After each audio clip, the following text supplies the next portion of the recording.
Comprendre pourquoi certaines personnes vont fuir le conflit, attendre avant de parler de quelque chose qu'elles ressentent, comprendre pourquoi certaines personnes vont fuir le conflit, d'autres vont aller pleinement dedans, certaines vont avoir besoin d'attendre avant de parler, et d'autres vont avoir besoin d'intégrer ce qu'elles ressentent, avant de pouvoir le communiquer. C'est exactement ce qu'on aborde aujourd'hui dans cette vidéo. Et pour ça, on va parler du centre émotionnel en Human Design. Je m'appelle Charline et je me suis souvent sentie submergée par les émotions des autres, au point d'être pendant longtemps impulsive, sur la défensive, en mode protection H24. J'étais épuisée, j'avais confiance en personne.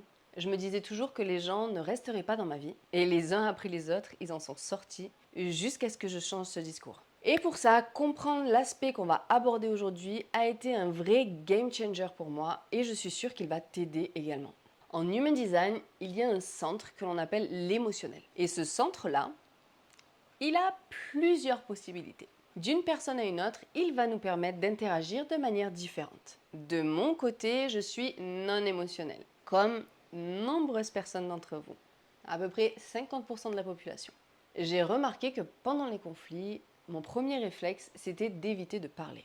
En plus de mon schéma familial émotionnellement immature et instable, j'ai développé cette hypervigilance émotionnelle qui m'a permis d'analyser autour de moi les émotions de chacun, de ressentir intérieurement lorsque c'était OK pour moi d'y aller ou pas OK pour moi d'y aller, parfois au détriment de la relation.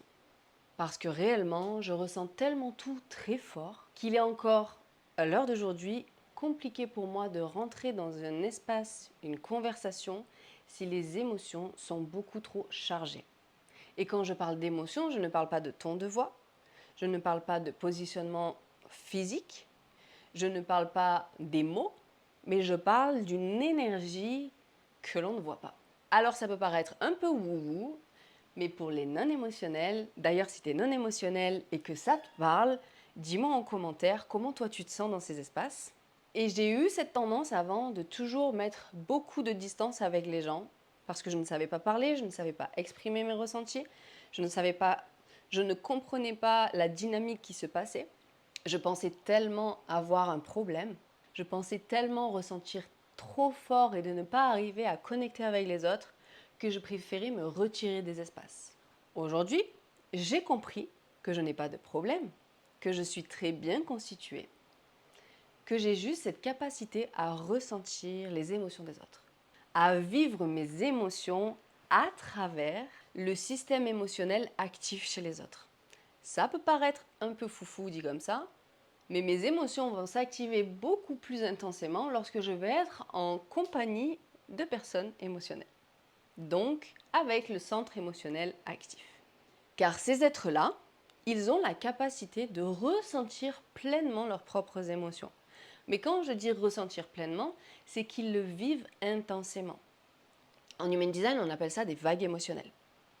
C'est-à-dire que on voit ça comme une ligne, et puis la vague, elle va monter tellement haut, puis tellement bas, qu'il y a cet entre-deux que l'on appelle l'espace de clarté, où lorsqu'ils vont monter haut et bas, et bien dans ces deux espaces, ça va souvent être du brouillard, la perte de clarté. C'est un peu dans ces espaces-là qu'ils se racontent des histoires, qui font les choses en boucle dans leur tête. Et c'est surtout dans ces espaces-là où il leur est conseillé de ne pas prendre de décision, mais de se laisser traverser. Et ils ont cette capacité de pouvoir le faire, même s'ils ont souvent envie d'en sortir et d'agir directement depuis cet espace, eh bien, ils vont amener autour d'eux aussi cette capacité aux non-émotionnels à pouvoir vivre leurs émotions. Ils vont avoir cette capacité pour les non-émotionnels à vivre leurs émotions. Peut-être à les guider sur des questions, peut-être à les autoriser à ressentir. Et il y a vraiment tout cet espace qui se crée entre les non-émotionnels qui, eux, vont reconnaître lorsqu'un émotionnel est dans une vague, et à ce moment-là, peut-être le guider sur le fait de pouvoir le verbaliser, et l'émotionnel à proposer à l'émotionnel de vivre son émotion, de poser des mots sur les émotions, parce que ce n'est pas toujours facile de le faire. D'ailleurs, dis-moi en commentaire dans lequel tu te retrouves le plus. Est-ce que tu es plutôt dans cet espace où tu sens que tes émotions t'amènent dans des gros up and down? et que tu prends des décisions qui t'amènent le lendemain à te dire « Merde, pourquoi j'ai fait ça ?» Ou est-ce que tu te retrouves de l'autre côté plutôt à éviter de ressentir les émotions des autres parce que tu te sens trop empathique et que ça peut parfois te vider de ton énergie? Mais il peut aussi y avoir un décalage entre les deux dans les relations. L'un veut parler tout de suite pour traverser l'émotion et la vivre avec l'autre, et l'autre a besoin de prendre ses distances pour ne pas être emporté par l'intensité. Mais dans cet espace-là, il y a une nuance hyper importante à observer, à prendre en considération. Parler immédiatement depuis une émotion forte ne veut pas toujours dire communiquer clairement. Parfois, lorsqu'on ne sait pas communiquer, il vaut mieux laisser passer l'émotion de manière à pouvoir refléter, s'observer, comprendre ou simplement se foutre la paix.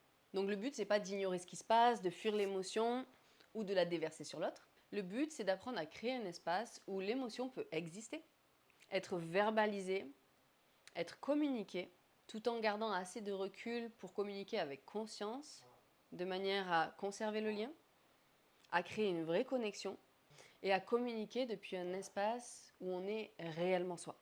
Alors, comment on sort de ce schéma? La première étape, c'est déjà d'apprendre à reconnaître ce qui se passe à l'intérieur de nous. Apprendre à nommer, à observer, à faire le cheminement d'où ça vient avant de pouvoir le communiquer avec l'autre. Ou même en même temps. Mais dans les deux cas, il est important de faire son propre cheminement sans attendre que l'autre vienne nous sauver ou nous réparer.